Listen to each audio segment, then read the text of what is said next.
Justice of peace کے اختیارات session ججز کے پاس ہوتے ہیں، مطلب کہ یہ درخواست سیشن جج کے پاس درج کی جائے گی، وہ پولیس کو ڈائریکشن کرے گا کہ اس وقوع کی ایف آئی آر درج کرے۔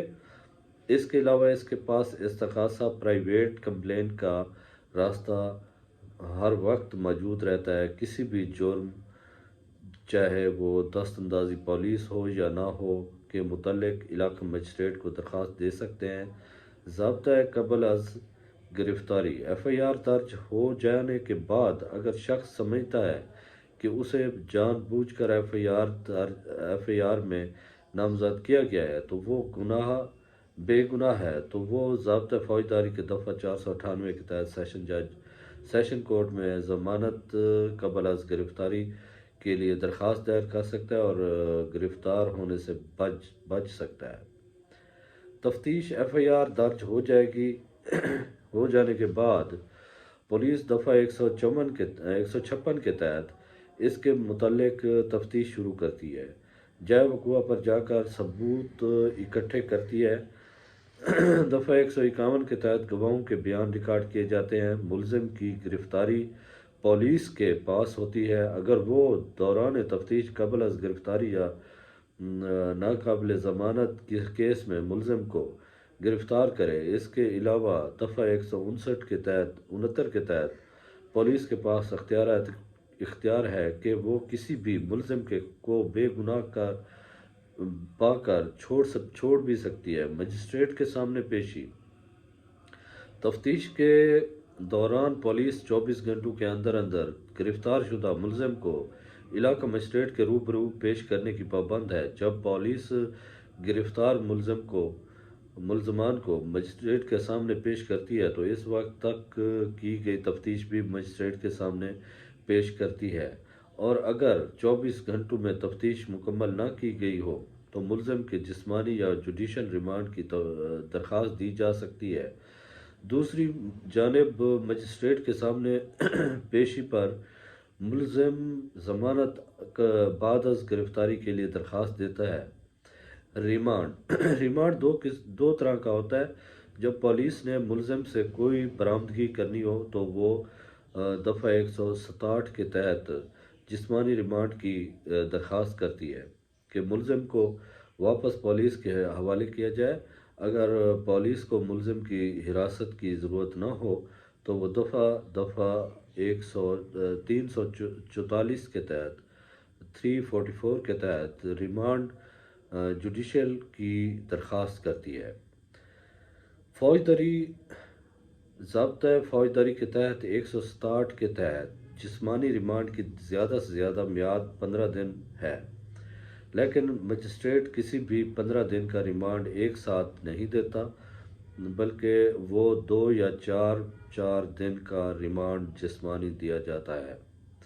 مثال کے طور پر اگر 2 دن کا ریمانڈ دیا گیا ہو تو پولیس اس شخص کو 2 دن کے بعد دوبارہ مجسٹریٹ کے سامنے پیش کرے گی۔ اسی دوران جو بھی تفتیش کی ہوتی ہے وہ مجسٹریٹ کے سامنے رکھے گی، دوبارہ سے ریمانڈ کے لیے درخواست دے گی کہ اگر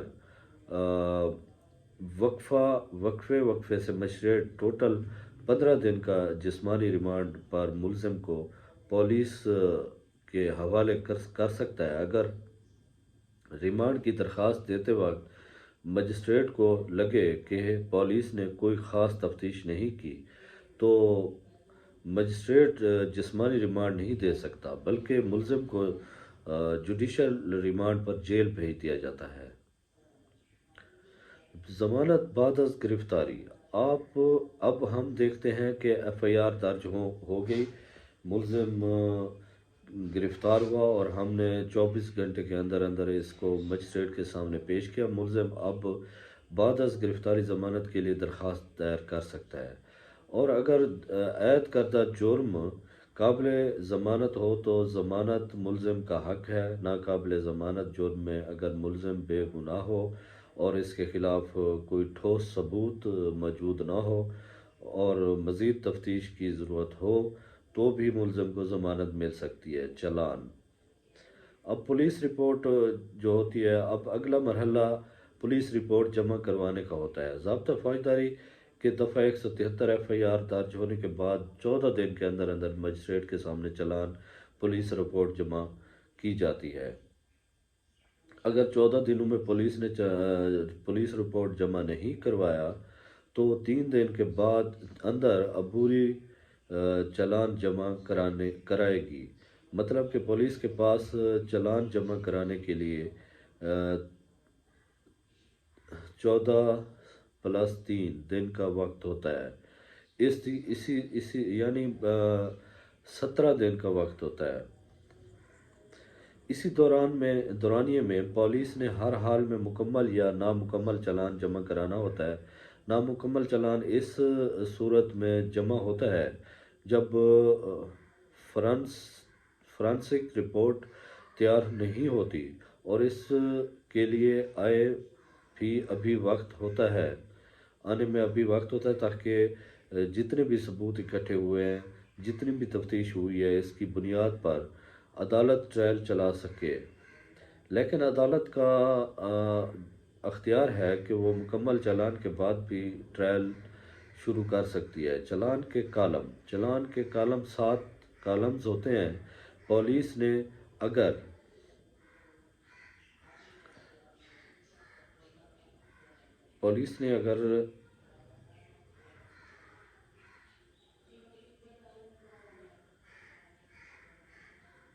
ابھی تک جتنی بھی کارروائی کی ہوتی ہے اس چلان فارم پر لکھی ہوتی ہے۔ پہلے کالم میں نام و پتہ مستغیث درج ہوتا ہے، دوسرے کالم اشتہاری ملزمان کا ہوتا ہے، تیسرے کالم میں زیر حراست ملزمان کے کلیف درج ہوتے ہیں، چوتھا کالم اور ملزمان کے متعلق ہوتا ہے جو ضمانت پر رہا ہوتے ہیں، پانچواں کالم میں مال مقدمہ کی تفصیل درج ہوتی ہے، مثلاً پولیس سے کوئی ہتھیار یا چرس برآمد ہوتی ہے تو اس کا ذکر ہوتا ہے۔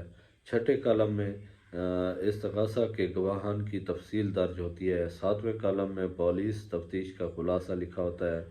چلان کے دوران مختلف ڈاکومنٹس بھی لفظ ہوتے ہیں جن میں ایف آئی آر کی کاپی، میڈیکل رپورٹ، فرد مقبوضگی اور نقشہ موقع شامل ہوتا ہے۔ اس کے علاوہ مستغیث اور گواہان کے بیانات جو کہ پولیس نے 161 کے تحت ریکارڈ کیے ہوں شامل ہوتے ہیں۔ مجسٹریٹ کے پاس چلان جمع ہونے پر اگر مجسٹریٹ کو لگے وہ ضابطہ فوجداری کے دفعہ 190 کے مطابق اس کیس کے ٹرائل کا اختیار رکھتا ہے تو ٹرائل شروع کرتا ہے، اور اگر اسے لگے اس کیس میں ٹرائل شروع کرنے کا اختیار سیشن کورٹ کے پاس ہے تو وہ اس کیس کی سیشن کورٹ کے پاس بھیج دیتا ہے۔ ضابطہ فوجداری میں دونوں عدالتوں کے ٹرائل الگ الگ وضاحت کی گئی ہے، لیکن یہاں ہم ٹرائل کے عام نقطہ نظر سے دیکھیں گے۔ ملزم کو دستاویزات کی فراہمی۔ اگر تو ملزم ضمانت پر رہا ہے تو پولیس کے ذریعے انہیں بلایا جائے گا، اگر وہ جیل میں ہے تو بذریعہ جیل سپرنٹنڈنٹ انہیں بلایا جائے گا۔ جب ملزم حاضر ہو جائے تو چلان، گواہوں کے بیان اور جو بھی متعلقہ ڈاکومنٹس چلان کے ساتھ ساتھ لفظ ہوتے ہیں ان سب کی کاپیاں بغیر معاوضہ کے انہیں فراہم کی جائیں گی۔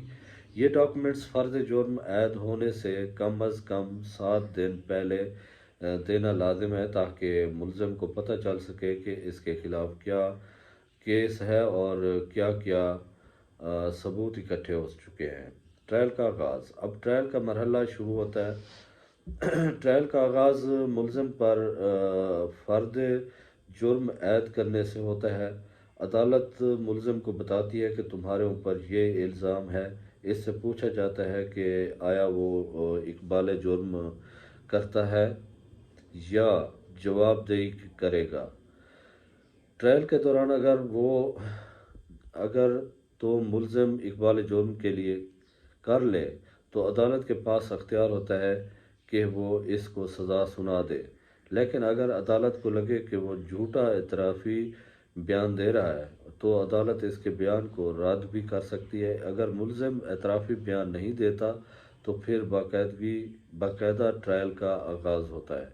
اس کے بعد پراسیکیوشن کے گواہوں کے بیان ریکارڈ ہوتے ہیں اور ملزم کا وکیل ان پر جرح کرتا ہے۔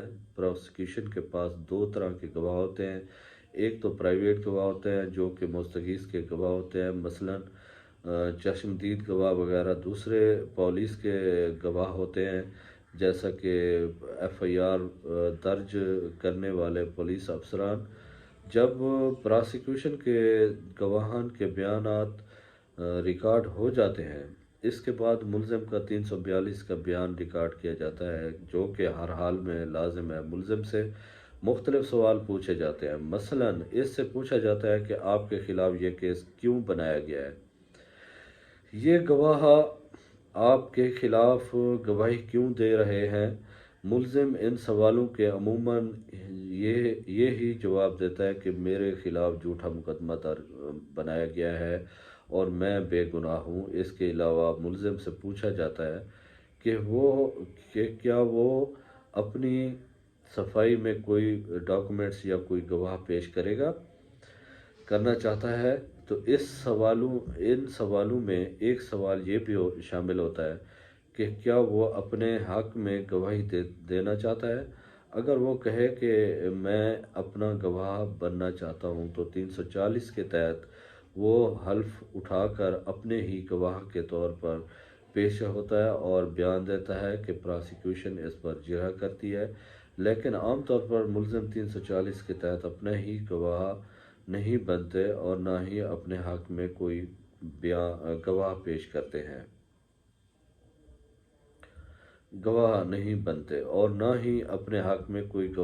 کرتے ہیں، کیونکہ اگر وہ اپنا ہی گواہ خود بنے یا اپنے حق میں کوئی گواہ پیش کرے تو مخالف وکیل کو اس پر اور اس کے گواہ پر جرح کا حق ہوگا۔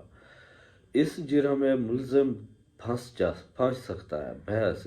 اب اگلا مرحلہ آرگومنٹ کا آتا ہے۔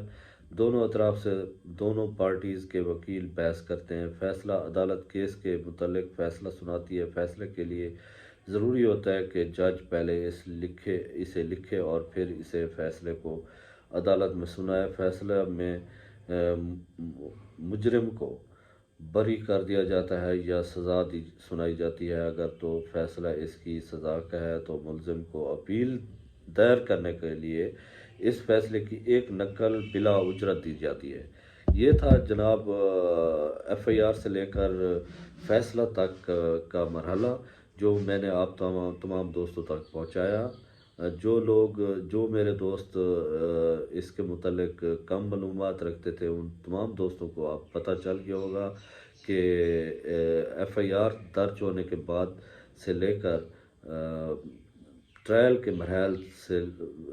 کے مراحل طے کرتے ہوئے فیصلے تک کیا کیا معاملات ہوتے ہیں، وہ سارے میں نے بیان کیے ہیں۔ اس میں جو پولیس کی کارروائی ہوتی ہے، پولیس کی رپورٹس ہوتی ہے، پولیس رپورٹ ہوتی ہے اور ریمانڈ ہوتا ہے، وہ ساری چیز میں نے آپ تمام دوستوں کو تفصیل کے ساتھ بتائی۔ اللہ تعالیٰ آپ تمام دوستوں کو حامی و ناصر ہو۔ مجھے اجازت دیں۔ اللہ حافظ۔